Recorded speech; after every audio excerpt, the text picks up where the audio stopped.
people. Today I have my guest, Brian Makhubela. Mangoba, is it right? Maqhawe. Maqhawe, Yes. Maqhawe. Welcome. Thank you so much for answering my call and honoring my invite. I really appreciate you. I would like to welcome you to our studios and to this show, Touched by Grace with Thumela.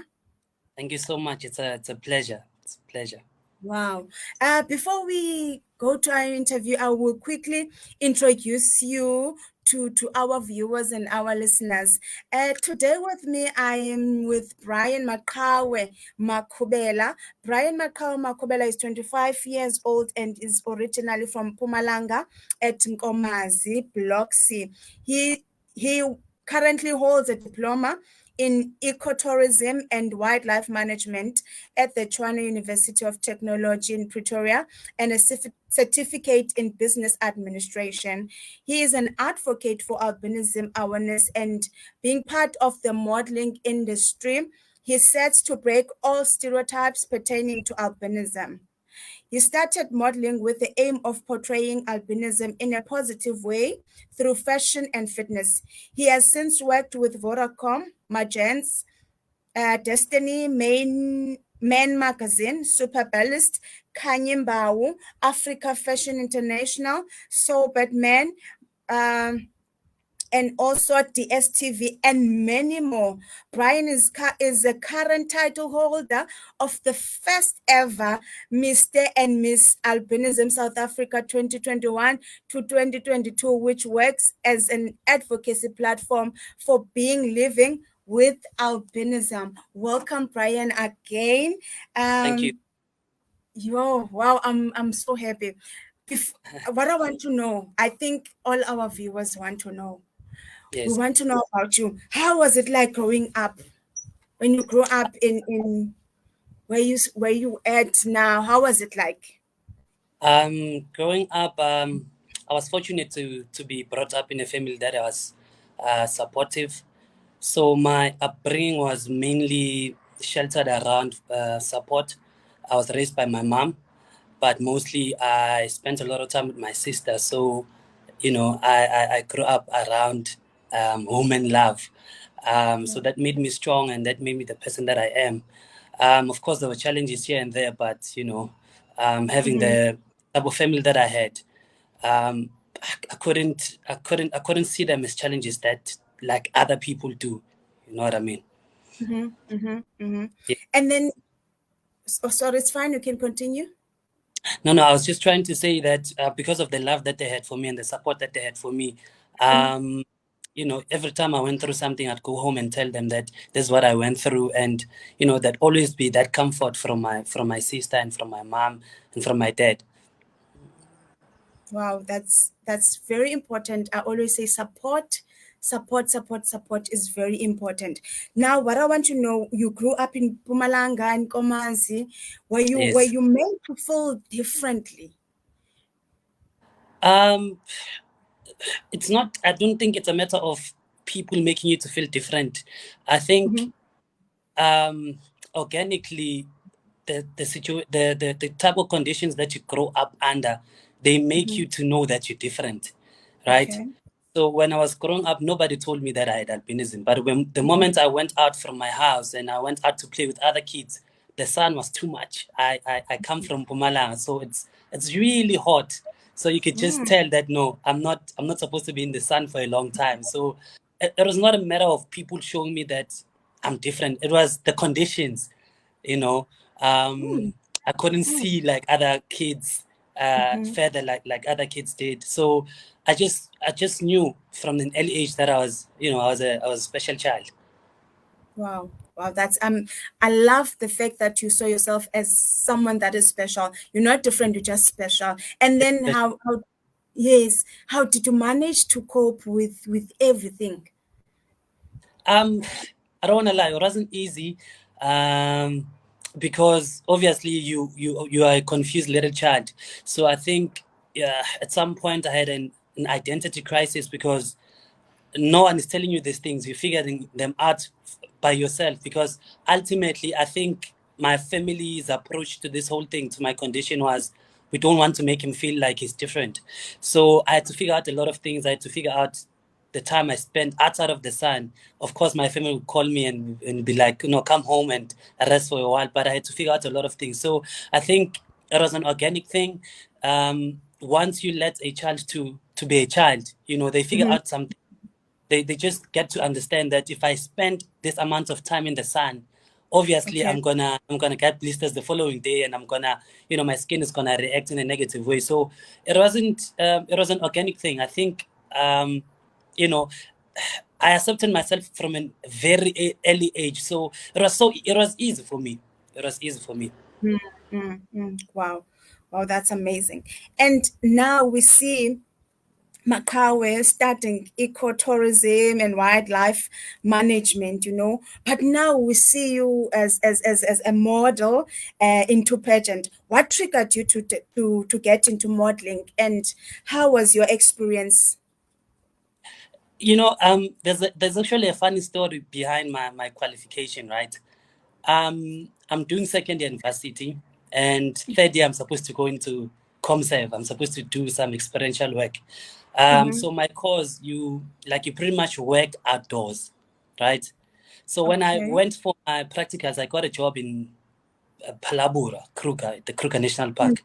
Mm-hmm. So because of the harsh, severe conditions there, the sun was too hot, my eyes were failing me at some point. So I only worked like for 2 days. And then You? I got a resignation letter, and I told them that no, I Oh cannot do. my God. So because of the fact that when I was in varsity, people used to ask me if I was a model, if I was into modeling and stuff. So that on its own, it had a build up to my mind that at some point I'm supposed to do this. So I Mm-hmm. resigned, and then I got a job that was office based. I worked there for a year. And because I got a 1 year contract, while the term of the contract was about to finish, right? I started modeling. So from there, I just, God has been just so great for me to me, because I've been getting jobs, and ever since that job that I got, I've never went back to the office. Wow. Yeah, what a lovely story to hear. With your challenges, something great came out of it. Wow, Yeah, sure. I'm so inspired. Always say don't look at challenges at times as something that might block you into getting where you want to be in life. There's Yes. always an opportunity out there. Thank you for sharing your story. It's such an amazing and inspiring story. And then I see on your profile you said you are an advocate for albinism. Can you be so kind and elaborate on that? All right. It is without a doubt that I have albinism, and at the end of the day, it's only it's only how you look at the situation. I think Hmm. in sitting down with myself and defining how I am and how I look and how I carry myself with my condition, Mm-hmm. it only made sense for me to enter the pageant. And way before that, I've always had a desire in me to, to educate people about the condition, because as you grow up, you get to meet a lot of people, and you get to understand that there are a lot of people that don't understand what albinism is. I Mm-hmm. mean, you move from people who are misinformed to people who are uninformed. There's someone Hmm. who doesn't know what the condition is at all. And then there's someone who knows what the condition is. It's just that the Yes. information that they have is not the right information about albinism. So it only made sense for me to get on a quest to try to educate people as much as I can about the condition, because from a personal experience, this is the only condition that I have that I've been in. So it makes sense for me it made sense for me to enter Mr. Albinism. And at that time when it was starting, I think it was 2019 when entries opened. It was my yes, when it was my yeah, I was about to start modeling basically. Okay. So I entered 2019, and then fortunately, I got into an agent, and then I booked my first job. So along those lines, COVID hit, and then the industry Hmm. closed up a bit. So I just wanted to show people I wanted to show people that the condition is just a condition, but you can still, do other things. You can still be fit. You can still be into fashion, and that's been my vision from get go. Wow. Wow. My boss is saying big ups to you. I'm also big ups to you, Brian. We need more of you in our communities and our society. Mm. Tell me now, my next question, how do you feel about community empowerment, and how do you think you can contribute? To community empowerment. Empowerment, Look, yes. I mean, a community is just a platform that has different type of people that have different type of conditions. That it's just a combination of different people, different sizes, different skin color tones, different conditions.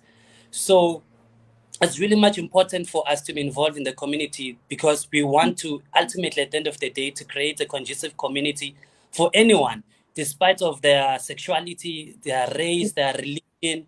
So it's very much important for us, especially people who have different conditions, to contribute to the community, to take Mm, part in initiatives and pageants, and to show people that regardless of your size, your body size, your color, your skin tone, your religion, you can still live in harmony. Because I think, the greatest force that we can ever instill to people is the fact that we are diverse, but that's okay. You know what I mean? We are diverse, that's yes. okay. And we can still, be in one community. We can still be in sync with each other, regardless of what we believe in, regardless of our sexuality, regardless of our race. So community empowerment and development is a big thing for me, especially coming from a point of having the title as Mr. Albinism. So we want people to understand Mm-hmm. that the fact that someone doesn't have the same color as yours, there's still a person at the end of the day. They're still human at the end of the day. So how will we achieve that if we're not active in our communities? Chances are very slim. Mm. Mm. I love the fact that you brought up the pageant and modeling part in your statement. I'm sure you saw by now my post that I posted, and I tagged you with amongst other male models that I do know. And I said, you know what, it's important that we speak about the industry. Let's share the information. Brian, Yes, share how it helped you. yes, It's not about you being whatever albinism and all of that. It's how yes, the pageant has impacted you and how yes, the modeling industry has changed your life for better. So yes, why not? Why don't we share? Why don't we get more male models? Why don't we get more pageant that yes, are mainly for men, yes, because we don't get to see more of that. And at the moment, we can currently see what the country is facing, what contribution can we bring, what can yes, we do to help, yes, so yes, I'm happy. I think we need to open a platform whereby we can speak about modeling, speak about pageant, because I even said it mainly deals with character, you yes, know definitely. yes, yes, and about passion, it brings out the passion in you. Yes, definitely. And in my one of my statements, I said the other day that, you know, what modeling has taught me so many things that school did not teach me. I get my first job 2019. I get my first paycheck, and Mm, it's something that I've never held with my hands. Come on, obviously I'm from varsity, and mm, I was getting that little amount of money from my bursary, and I wasn't used to money, and I blew that money up.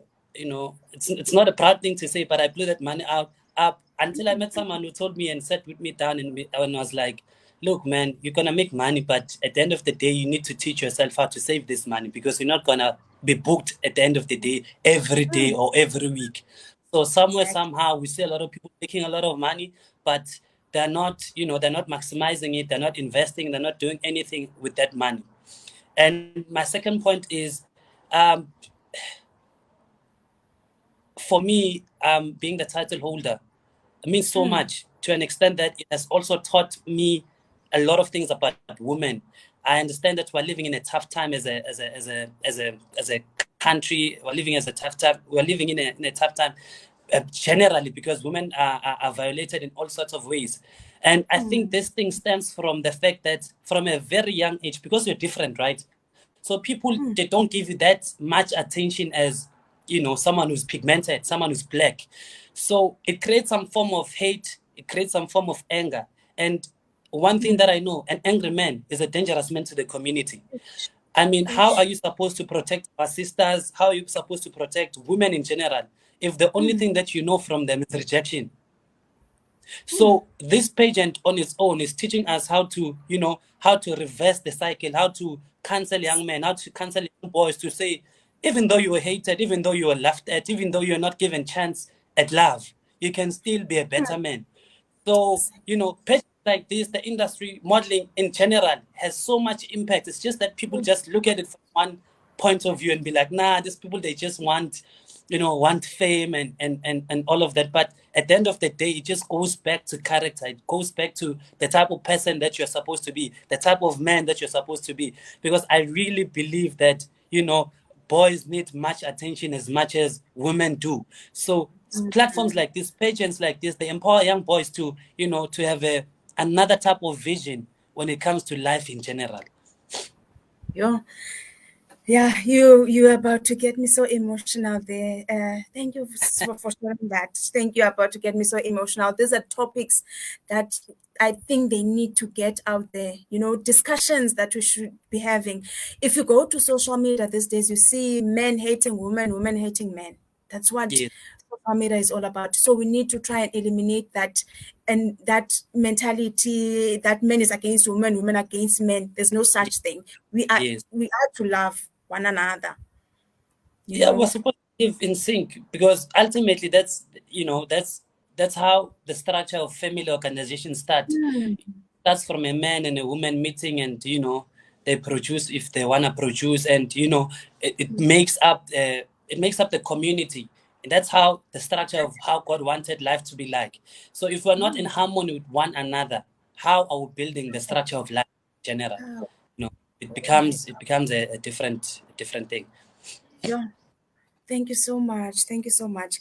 And then my next question before I start praying and speaking in tongues. Was this your first pageant that you've entered? Um, Professionally, yes. But Mm-hmm. I remember at some point in my life when I was maybe about 5 or 6, back at home, they used to host pageants. Like, I mean, Mm-hmm. like my cousin used to host pageants. So I used to participate in them. Okay. Wow. And then I want you to describe how you the feeling, ne, when you the feeling that you got when you were announced that you are a winner. Describe how feeling, how you were How, feeling, you how do know? I describe that feeling? Yeah, what was going on through your mind? It Wow. was, it was a very emotional thing for me. To describe it, I don't know. I don't know the type of word to use. Mm, But it was a very emotional thing for me because it really meant a lot to me. It was not about the money. It was not about the fame for me, because yes. obviously I've been modeling before the pageant, but it was for me. It was, I'm getting emotional now. It was means for me to show my mom and my family, because they were all there, that Mm, I'm grateful for the type of support that they gave me wow. from a very young Mm, age. I mean, 1995, when I was born, there was no social media, there was no filter, there was no pageant, there was no Instagram. People were not hey, clapping for each other, or when someone gave birth to a child with albinism. It was a bizarre thing. It was a taboo to say, hey, why? How does this happen? So for my mom to have the type of strength and the courage to raise me regardless, it meant a lot to me. And I reflected back to those, moments. I was young, I couldn't understand a lot of things, but I could only imagine what she went through to raise me and to, love me regardless. So yeah. it was a very emotional thing for me.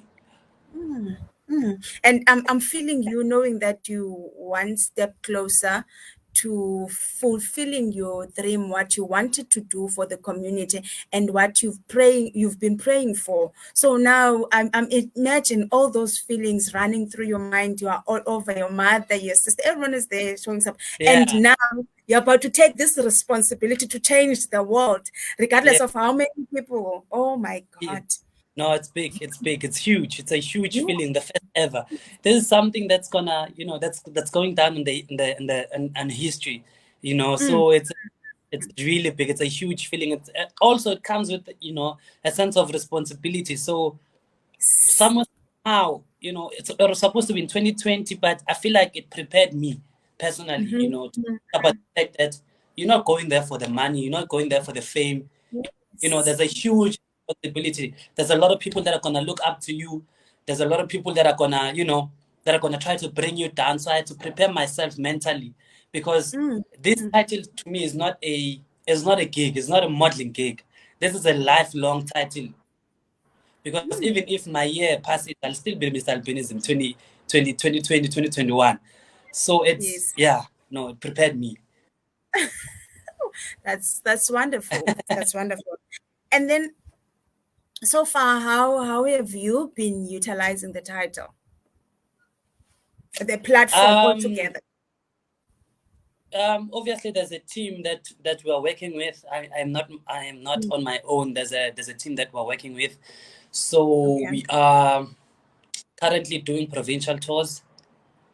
We went to Northwest last year, and we go from one school to another school, Hmm. educating people about albinism and reaching out to the community. There was a pet drive that we did. Okay. Um, we're collecting pets, so we're going around donating those sanitary towels to those that are less fortunate. So yes, that's what we were up to now. So we're doing a Mm, provincial tour. If the people that want to sponsor us and the people that want to get in touch with us, they can just go on our page, Mr. and Miss Albinism South Africa, and then get mm. in contact with the team if they want to sponsor us and if they want to host us, if they want to accommodate us. Yes. Okay. Wow, that's amazing. I love the fact that you not just you, everyone is part of your plan. Women, men, everyone is just part of your plan. I really, really love that. And then what I want to know, will you be traveling the whole country, or is it just certain parts of the country that you'll be going to? Um, the plan is to go from one province to another province. Hmm. So we just select certain places and then, yeah, we're going to take it from there. Okay, all right. I just wanted to know and then to tell you, in Kabeja, we're waiting for you, waiting to see. So you, in your diary, must know Kabeja is waiting to see. I'm so excited. And then tell me something. You are given an opportunity to address or to speak to someone or to motivate or encourage someone to enter a pageant or modeling. What would you say to them? Um, I usually get this question a lot, and I think there's a lot of people who are still uneducated about the modeling industry, right? So the industry has opened and has diversified in such a way that it's no longer about, I know, it's no longer about six pack. It's no longer Mm, about having, that dark color. It's no longer about those things. It's about having a face that they're looking for. So if you're mm, passionate about modeling, if you want to enter any type of pageant, go for it. If the client is looking for that type of look, the client is looking for that type of look because modeling is diverse. We have mm, runway, we have commercials, we have, you know, editorial. So brands are trying to make their services or products to be something that's relatable. So they cannot mm. use that guy all the time. They cannot use the tall guy all the time. So it's just about the face that they're looking for. So if you want to go into that space, just know what you want to do and just educate yourself about the niche, your niche market that you want to venture into, Yeah. and hopefully it will go according to your plans. Wow, wow. And then, what has been your greatest accomplishment? Hey! Ah, I'm sure you've been asked this question so many Yeah, no, times.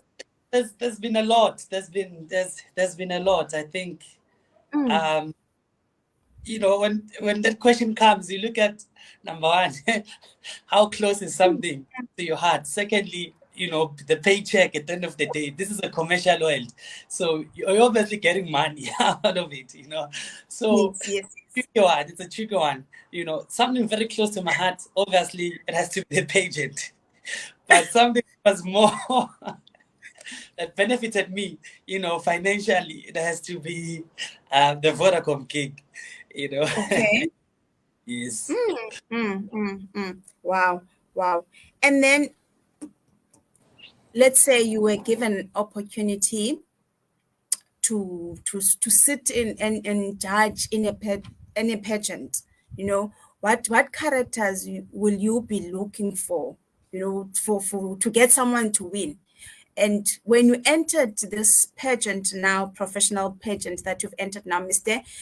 Yes. Albinism, would you say you had those characteristics? Um, First and foremost, I think the most important thing is to get someone who's relatable. You know, Mm, for community drives and for community work. If someone is not relatable, people don't cannot relate to that person in any type of way. I know a mm, lot of people who enter pageants are, seen as maybe the top people, like see mm, bahle, mm. they have all Yeah. the quality. But at the end of the day, it's not about shining. It's about getting your hands dirty. It's about reaching out to people. It's about communicating with people. So obviously, the first thing first, they have to be relatable. Secondly, um, they have to be hardworking. Thirdly, Okay. they have to passionate, because you're Yeah. not gonna get money every day. So you need to do it from your heart. You need to do it because you know something that's too close to your heart and it means something to you. So those three things: be relatable, be hardworking, and be passionate. Okay. Wow. That's great. So would you say you when you entered you had those characteristics? Um, yeah, no, not to blow my own horn, but yeah, I feel like I feel like yeah, I feel like I'm a very relatable person, because at the end of the day, I'm supposed to relate to people basekasi. I'm supposed to talk to people commercially, corporately. So how do you get to that point if you don't have those qualities? Because at the end of the day, when I go home, kunabantwana abancane that are looking up to me, kunabantu basekasi that are looking up Mm, to me, that want to venture into the creative space, that have been confused as to how to start. I want. I'm not supposed to be there and then feel like, no, I'm too big to be talking to them. yes, yes, yes, yes. You want to be in a level whereby you can relate to anyone. I can be understandable to anyone, basically, regardless of their status quo, regardless of ukuthi bahlala Mm, ekhaya or yeah. Pitori. It doesn't matter. And get to the guy that is sitting in the corner. You know Ultimately, that yes. that's mm, Ultimately, sure. yes. Yes. Before I let you go, I just want to know, do you have any message for our viewers, Um. Yes, I our do. listeners? Yes, yes. Go ahead. The year is starting. Just want to. I'd like to let everyone know that it's okay to be a bit confused. It's okay to sit back and observe other people do whatever they want to do. Don't be too hard on yourself. Be kind to yourself. Things may not come the time you want them to come, or happen the time you want them to happen in your life, but just be kind to yourself. You only have one life, and if you can control certain situations, certain emotions, do that, because you only have one life. Wow, that is so profound. Yeah, yeah. Be kind to yourself. You only have one life, so at least don't be hard on you. If you fail, get up, push yourself, continue, keep Yep. trying, be So, kind, and love yeah, yourself. soldier on, yes. Yeah, thank you so much. Thank you so much. I really appreciate you spending this time with me and my listeners, my viewers at home. I am so grateful and I'm so honored. For me, I feel we can do this every now and then, because I think it's conversation that we don't hold at all. So I Yes. really appreciate you. Thank you so much. Agape FM loves you. I love you so much. We appreciate you a lot. We're looking forward to see you. Honestly, we're looking forward to see you. And then if people want to get in touch with you, where can we get hold of you? I am on Instagram. My name is Mr. Albinism, South Mm-hmm. Africa 2021. Okay. I'm not on Twitter. I'm on Facebook. My Facebook account is Maqhawe Makhubela. Mm-hmm. Those are the two platforms that people can get a hold of me. But outside of that, generally, because we are a team, as I've explained earlier, you Mm-hmm. can get in touch with me through our page and through our office page, which is Mr. South Africa, Mr. and Miss Albinism South Africa, on Facebook and on Instagram. Yes. Wow. Wow. Thank you so much, Brian. We'll keep in touch. We are family. We are together. So we'll continue to do this. Thank you so much. We honor you. We'll see you again, maybe, hopefully, you know. Hopefully, this time it's gonna be live in Kabea next I time. would really love that. Thank you. Have a lovely day further. Thank you so much, ma'am. A Bye. wonderful day. Bye bye.